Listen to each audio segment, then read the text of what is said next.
5 missing kids, 5 animatronics, 1 lost child, 1 found puppet, purple man in the purple van, new location, new robots, facial recognition, criminal databases, something borrowed, something new. Five Nights at Freddy's 2, released on November 11, 2014, only 95 days after the first game. It's really impressive for a game to come out so close to its previous release, but Five Nights at Freddy's is a special case. However, the game's speedy release did not stop it from becoming one of the most iconic staples in the franchise. It's the craziest by far, everything ramped up to an insane level. It uses the same formula, but introduces new mechanics, so what makes FNAF 2 stand out so much? In this video, we'll take a retrospective look into the elements of this game while also seeing if it would hold up 10 years later. Spoiler alert, no. This video is split into chapters, so feel free to skip to wherever you'd like, and just like last time, most of the footage shown comes from these videos on screen. Links to them can be found in the description below. With that out of the way, let's get into the story of Five Nights at Freddy's 2. The game begins with a strange cutscene. It seems to be that you're looking through the eyes of Freddy. On your left is Chica, and on your right is Bonnie, then suddenly everything goes dark. Ignoring that, looks like Freddy is hiring again. There seems to be a grand reopening for Freddy Fazbear's with shiny new animatronics, and look, help wanted. Being the good hard-working citizen that you are, you take this task to spend the next 5 nights working as the new Freddy's new security guard. Phone Guy calls you and...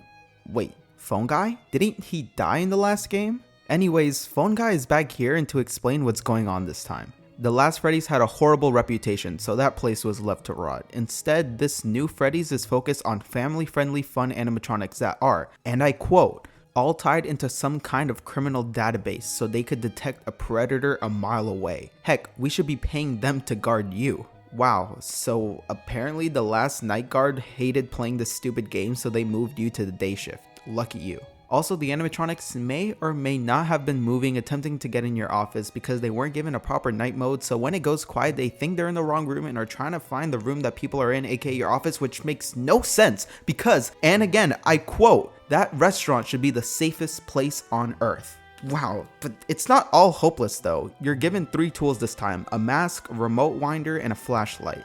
Use the mask to mess with the animatronic's facial recognition, use the remote winder to detect a strange animatronic from waking up, and use the flashlight to scare them away. The building can't run out of power, only your flashlight, which I guess is some sort of good news. As the first night progresses, the toy animatronics start approaching your office one by one. Use the mask to throw them off and wind the music box to keep the puppet asleep. Easy peasy. Night 2 has Phone Guy explain a few more mechanics. First, there are a set of older models in the back. The same Freddy mask trick should work on them, except for Foxy, who would only go away if you flash your light at him from time to time. Nothing complicated, another night goes by. Before Night 3, you get another strange cutscene. Same perspective, but Chica and Bonnie seem much more alive. On Night 3, Phone Guy explains how they tried to remake Foxy to make him more kid-friendly. However, little kids suck, and they broke him apart to put him back together again. After a while, employees just gave up on fixing him and left it as the Mangle. There are also some strange rumors going on, but don't worry about that, nothing big's happening or whatever. Animatronics get more aggressive, but that's nothing for our determined protagonist who survives another night. Night 4 begins with the same cutscene, but Golden Freddy is here this time.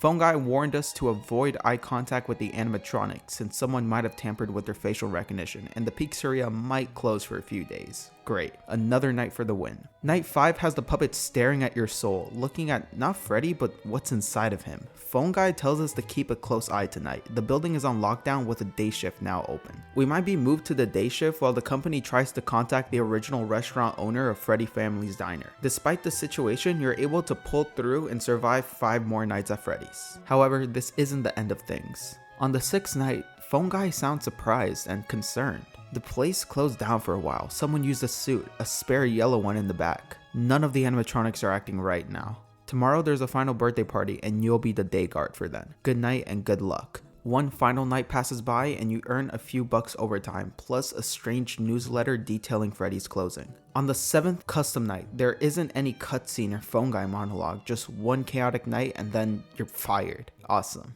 Just like the last game, the lore isn't presented at face value. When you die, there's a good chance you'll get a death minigame. These minigames show pieces of the lore with a silly jump scare at the end. All that's left is to put the pieces together. The story from here on out gets pretty confusing, so I'll explain through a mix of what's been theorized online, what the game presents, and what I believe with modern knowledge on the series. Keep in mind, I'll also try to explain the story through the perspective of when the game out, which in this case would be 2014. With that said, FNAF 2 is actually a prequel to FNAF 1. Certain elements in the game, such as the paycheck being less and Phone Guy being alive, points towards this conclusion. Bear with me now, okay? There are 4 Freddy pizzerias. The first one, Fredbear Diner, was a simple small diner. The Take Care minigame shows a crying kid outside, when suddenly a purple man in a purple van pulled up and killed that kid. That kid then became the puppet, hinted by the puppet jump scare right after. The diner got shut down and sold to Fazbear Entertainment, who opened up the second restaurant. Next is the Foxy Go Go Go minigame. Here, Foxy surprises a group of kids when suddenly Purple Guy shows up again and 5 kids are now dead.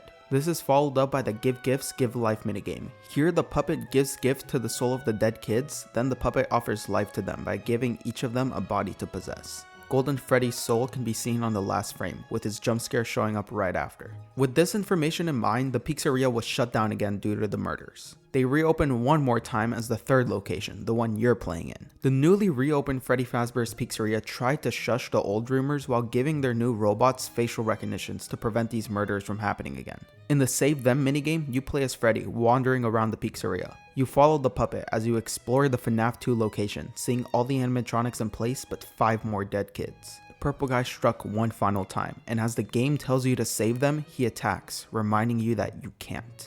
The pizzeria was once closed again, with a new final location opening up soon. The final newsletter shows how the toy animatronics will be scrapped, with the older ones reused in the new location, which is the first game's location. 2 things I'd like to point out before ending this segment is first, the paycheck's name changed throughout the game. In the first game, you play as Mike Schmidt. In the second game, you play as Jeremy Fitzgerald up to the 6th night, where on the 7th night, you play as Fritz Smith. It seems as if Jeremy was moved to the day shift and Fritz was fired on his first day of the job. The second thing to note is the bite of 87. In the first game, Phone Guy mentions the bite of 87. With the FNAF 2 paycheck being dated in 1987, people assume that both events might be correlated. The bite could have happened either on night 4 when the day position was open, or at the birthday party between night 6 and 7 with Jeremy as its victim. I spent a while going over the story summary. I feel like from here on out, I'm going to be spending a good chunk yapping about it since the lore only gets more complicated from here. To start off, I absolutely love everything FNAF 2 did with its story. It took the environment built off FNAF 1 and expanded upon its roots. FNAF 2 gives a lot of detail as to what's going on while still keeping a lot of the mystery up for us to interpret. Again, it sucks how the story is pretty vague unless you watch a game theory explaining the lore. However, I feel like the fact that the story is vague with a lot of lore relying on random luck brought the community closer since they're able to discuss their own theories or ideas based on what they experienced. There's something sort of wholesome about it, the community united to find out just what the heck is going on. I think the minigames are an excellent way to show the story. While Phone Guy and the newspapers work fine enough, the minigames really tie the whole game together. I mean, imagine if between nights or after a death, you're jump scared to a monologue of text describing what happened. The minigames were a perfect way to show this off. The fact that it's in an Atari style is really cool too. Each minigame is complicated at first, but putting them all together helped show the truth of the game really well. As for the story itself, I really like it. It kept the same haunting theme of dead kids robot possession and doubled down on it with more dead kids and robot possession. I don't know, something about prequel games which explains more details unknown in the first game is a trope I really enjoy. A lot of new elements were added to the mix, many of which I enjoy. The new animatronics added are amazing, all of them are really cool and unique, with my favorite being Withered Bonnie. Speaking of that, the Withered animatronics are also a really cool concept to show off a more dangerous and aggressive side to these robots. I also really love the puppet. Its design is so amazing and everything related to it feels so mysterious. Oh, and the fan makes a return. Awesome. One thing I'm not a big fan of is how the ending of the game is really similar to the previous one. They both end with overtime pay and then being fired. Although FNAF 2's ending does give a little bit more detail into the fates of the animatronics, something which helped explain the full story a bit better. Phone Guy being alive is really shocking at first, and I think that's cool. People used to think he's Purple Guy. Yeah, I'm not getting into that. I'm not getting into the bite of 87 either. That's a story for another day. Everything they added to the game is sick. I love how they presented it and expanded upon the first game with a pretty good overall story. The gameplay mechanics are so chaotic. God, where do I begin? To start, no doors. Yep, no big metal doors to defend yourself with. Awesome. It's just 2 vents and 1 big hallway. No, seriously, what is this layout? Power's not an issue anymore. Kind of. While the building doesn't run out of power, you're equipped with a flashlight which could run out of batteries. The flashlight can be used on cameras, which when used slows down the animatronics. Each night is roughly 7 minutes long, which isn't too great, but it's an improvement from the first game. The pizzeria is huge. The location has a lot of party rooms and areas to check. You're given a mask to wear, which helps deter the animatronics away, and a music box to wind up. More on that later. The animatronics more than double this game. To start, we got our toy animatronics, Toy Freddy, Bonnie, and Chica. These pretty much replace the cast of the first game as they attack in a similar fashion. Toy Bonnie comes from your right vent, Toy Chica from your left, and Toy Freddy from the middle. Once they reach the vents, you're able to wear your mask. They scan you for a few seconds, then look elsewhere. The withered animatronics. They work the same as the toy animatronics, with withered Chica on your right, withered Bonnie on your left, and withered Freddy from the middle. These 3 are much more aggressive than their toy versions, with a much stricter reaction time. Also, these 3 are trolls. Even when they disappear, they could still jump scare you. For withered Foxy, you'll have to flash your light over and over to lure him away. Balloon Boy comes from the left vent. He won't jump scare you, but if you don't lure him away, he'll take away your batteries, leaving you defenseless for the rest of the night. Mangle comes from the right vent. Once Mangle gets in your office, it's only a matter of time before you get jump scared. Golden Freddy shows up every now and then, just put on your mask to kick him out. And finally, the puppet. The puppet has you wind a music box on its camera. If the music box runs out, the puppet comes out of its box and jump scares you no matter what. With all these animatronics in mind, the game becomes chaotic. While FNAF 1 was hard due to its mechanics and power, this one's just wow. Having all animatronics on at all times, checking for vents while winding the music box, flashing the light, and putting on the mask suddenly becomes a huge task of balancing skill, AI knowledge, and luck. The nights work just like last time, where each night that passes, the animatronics slowly activate, with them getting progressively more difficult. The 6th night offers a harder challenge, and the 7th night offers an ultimatum of an extremely difficult challenge. 1020 mode's considered one of the hardest FNAF nights ever, with 10 animatronics cranked to the max difficulty, not counting the puppet. It also admits the existence of Golden Freddy, which is cool. Also, you have different challenges you could try out. They don't unlock any other endings, but I think it's a nice addition for some extra challenge. There's a secret animatronic known as Shadow Bonnie. When staring at it for too long, it makes your game crash. There's a few other ones too, but they don't affect the gameplay. The minigames are sick at first, but the controls are a bit clunky and it may get annoying between runs as it wastes time if you've already seen or played them. I feel like there's not much else to say here. It feels chaotic just like last game, but with so much more added on, and that's what makes this game feel so unique compared to the rest of them. It's beautiful chaos.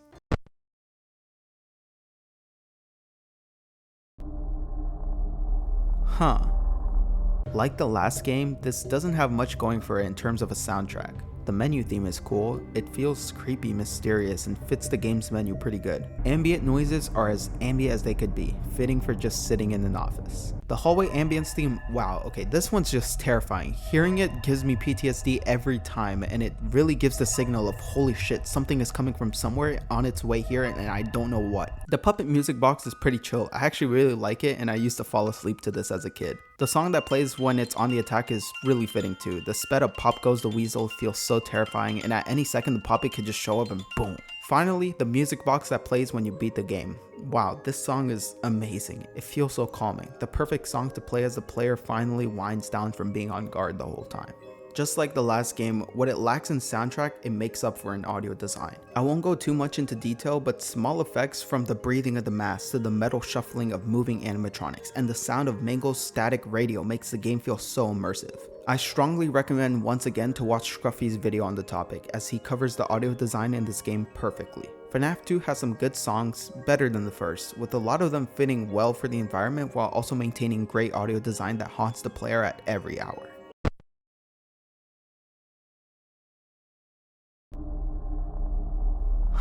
Okay, I gotta stop doing this bit, it's getting old. At this point, I feel like a broken record because once again, like the last game, the visual style of Five Nights at Freddy's 2 is really interesting. The game looks really similar to FNAF 1 in some aspects, and it makes sense since the first game came out 3 months prior. The cutscenes are cool. I like the creepy environment it offers. The huge space in this game, along with the many different cameras, really gives off the vibe of being in a new, large, unknown area. Also, some of the cameras being dark until you flash a light showing what's hidden behind them is really cool. The minigames are also sick. The Atari feel is amazing, but it can be a bit difficult at times to see what's going on. Continuing the tradition I did in the last video, let's rank all the animatronics based on looks and jump scares. Toy Bonnie is an easy B tier. It looks cool, not scary but not soothing either, with a basic enough design. Toy Chica is an A tier, only because her eyes turn black when she's on the hunt with her beak missing as well, adding on to the creepiness to her as she wanders around the pizzeria. That's it, no other reason. Toy Freddy is a B tier. Like Toy Bonnie, he looks cool but there's nothing much else going on for him in my opinion. Mangle's an easy A tier. The idea of being able to pull it apart and put it back together until it's a mangle of nonsense is a sick idea. The two heads, missing eye, and distorted body looks really cool. Balloon Boy has a nice design which fits his mystique pretty well. I'm not too captivated by it, but I like it. B tier. Golden Freddy definitely got a glow up from the last game. He looks much more mysterious with missing parts and the wires sticking out. B tier. Originally, I was gonna give Withered Freddy a C tier, simply because I feel like he's just a lamer regular Freddy. But then I thought about it. His design has changed a bit, and he's withered down with a really creepy stare. I was sold on it when I just imagined this guy staring at me from across the office moments before I put on my mask in real life. A tier. Also, he's like plastered everywhere on FNAF merch for some reason, which I think is kind of funny. Withered Bonnie, oh my god, amazing. From the missing face to the missing arm to the aura he has every time he's face to face with you in the office, just easy S tier. Withered Chica, goddamn, broken face, missing arms, terrifying stare, everything yells creepy, withered, broken animatronic, S tier. Withered Foxy, yeah, no, S tier. Amazing design, very scary, I love him. The puppet has an amazing design too, being so different from the rest. A really cool mask with long arms and black and white stripes. I really like how it looks. S tier. The tier list I'm using also includes these three, so why not rank them? I'm actually a big Shadow Bonnie enthusiast. I like him, so A tier. I was never too big on Shadow Freddy's design for some reason. C tier. Paper Pals are also just kind of there. Not much to say about them, so D tier.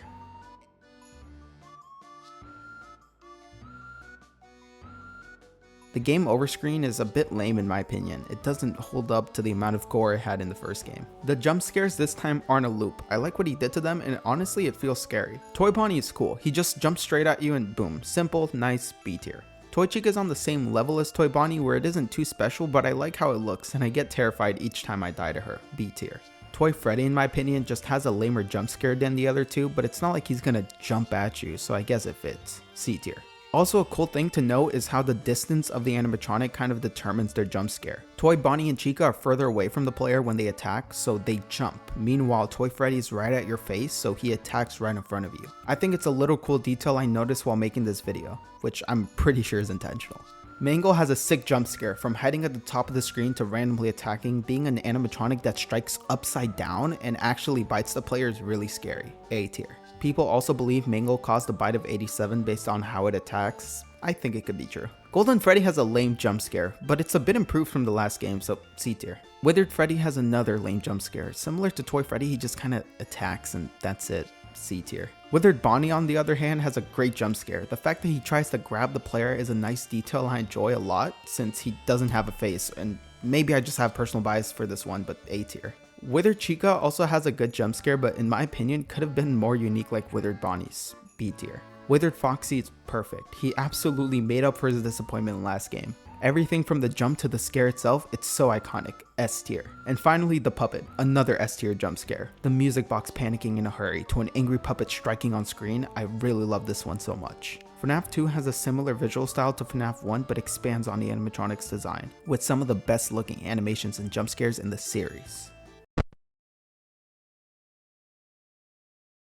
I just woke up and I also been drinking water this whole time and I'm sick, but I think my deep voice just, it ran out. So now the rest of this recording is going to be pretty awkward. Scott Cawthon locked in while making FNAF 2. I'm learning a lot about game development as it's something I'm super interested in, so believe me when I tell you making a sequel this intense so quickly after the first game is an amazing feat. Despite not taking long at all for the sequel, the game is made with a lot of thought in mind for its story and gameplay. The game also inspired a lot of theories, let's plays, songs, animations, and so much more from the fans, which is really cool to see. There are a ton of Easter eggs hidden in the game as well. Not as much as in the first game, but still pretty cool ones. Shadow Bonnie is a pretty scary Easter egg that pops up every now and then. Shadow Freddy is cool too, but I feel like Shadow Bonnie is more impactful since he actually appears in your office and can crash your game. An endoskeleton can appear, which I'm pretty sure does nothing, but it's nice to see what the inside of some animatronics look like. Finally, a balloon girl, also known as JJ, can appear at the bottom right of your desk, but she doesn't do anything. The minigames are also just one big Easter egg. Like I said before, I love their inclusion as they feel oddly fitting and are a great way to introduce the story without interrupting the flow of the game too much. Holding CD and plus while hovering over Toy Freddy's nose skips the night. Awesome. Pressing Toy Freddy's nose on the poster also makes the same honking noise as in the last game, which I think is really cool that they brought over that as well. There's a really rare chance to get one of these scary screens after the warning text dying or starting a night. I'm not gonna lie, this is really creepy and I would have definitely shit my pants if this happened to me as a kid. The paper pals I mentioned earlier have a chance of disappearing into your office. I have no idea what that's about, but that's creepy. At first, I thought the custom night challenges didn't do anything, but then I found out that if you beat them, you get plushies on your desk. I think it's a really cute detail and would one day love to own all the FNAF 1 plushies, with some FNAF 2 plushies as well. And finally, my favorite 2 Easter eggs in the game. First, when the puppet has left his box and is on the attack, you could see hallucinations in the halls and the cameras of the game. I don't know why this happens, but the hallucinations are so cool and I think it's a really creative Easter egg. Second, whenever Mangle is present on screen or close nearby, you could hear a muffled radio. It's mostly just distorted mumbo jumbo, but in the midst of the chaos, you could almost hear a voice. It sounds like a police radio being picked up. Between static, you can make out the words. It's honestly really creepy. Perhaps it's telling us the true victim of the bite of 87. I honestly don't see many theorists talking about it today, which is a bit strange, and while I have my own interpretation as to what the radio means, I'll have to wait until another FNAF 10 years later video for me to spill the beans. Also, while recording footage for this video, Foxy, for some reason, no matter how low you put him in the custom night, he'll always come after you, which is both annoying and terrifying at the same time, because like, bro, I'm trying to record footage out here, what the fuck?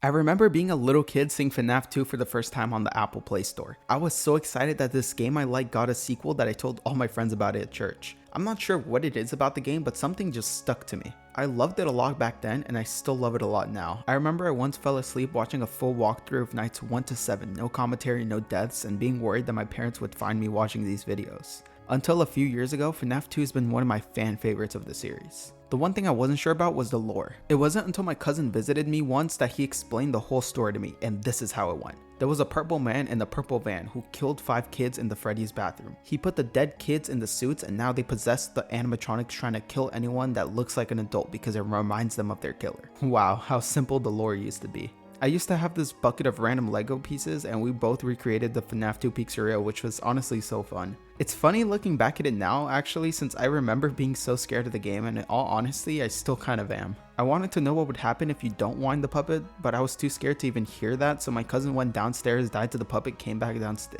upstairs and told me it in detail how it went down. Good times. When I got older, I would say I redeemed myself as I watched a few FNAF 2 videos without looking away and even challenged myself to stare at the screen once with the puppet jump scaring me, and yeah, I didn't even flinch. Despite being scared of the game, that did not stop me from watching a ton of videos about it. I also bonded with one of my closest buddies in the 6th grade thanks to FNAF 2. I remember he used to sit behind me in science class and we would pass notes on the first few days of middle school. One of them being like, what's your favorite FNAF game? And I wrote down FNAF 2 and then drew the office layout of me getting jump scared, and we just passed similar FNAF notes back and forth until lunch. Like I said in my last video, this franchise is pretty much my childhood. These were really fun times for me, super scary to this day, but I still love it years later.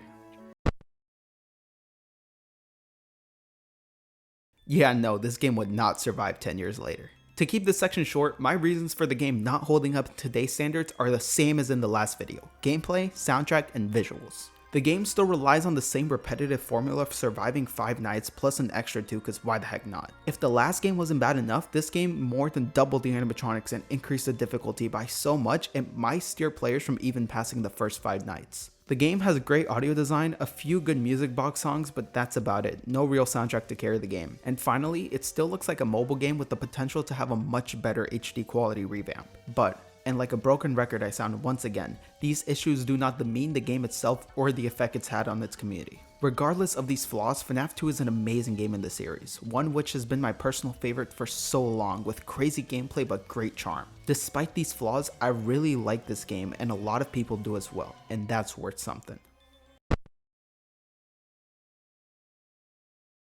Five Nights at Freddy's 2 is an amazing sequel to the first game. While FNAF 1 created expectations that blew indie horror games out of the park, I feel like FNAF 2 lived up to those expectations people had for it. The game introduced a ton of cool new characters, a more complex gameplay system, and a deeper lore that fans still debate about today. While the game would not hold up to today's standards, FNAF 2 is an amazing sequel, one which many fans and I myself still heavily enjoy 10 years later.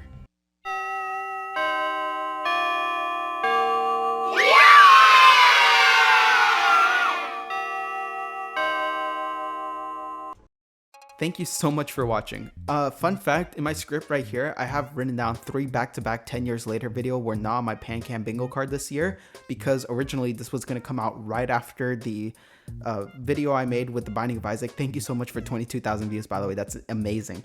And I think I just got busy with college and I got really lazy. And I procrastinated making this video so much, but finally did it. Hopefully this will come out before a major video I want to do at the final end of this year and before Christmas. I really hope I edit this before then. Also, I'm a bit sick and I just woke up, so I'm sorry if my voice is a little deep or raspy or something like that.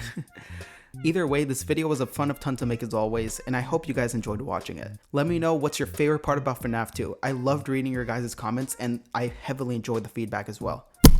I got a pop filter this time. You guys happy? Thank you so much for watching. Comment, like, and subscribe, and I'll see you guys next time on Fazbear Frights.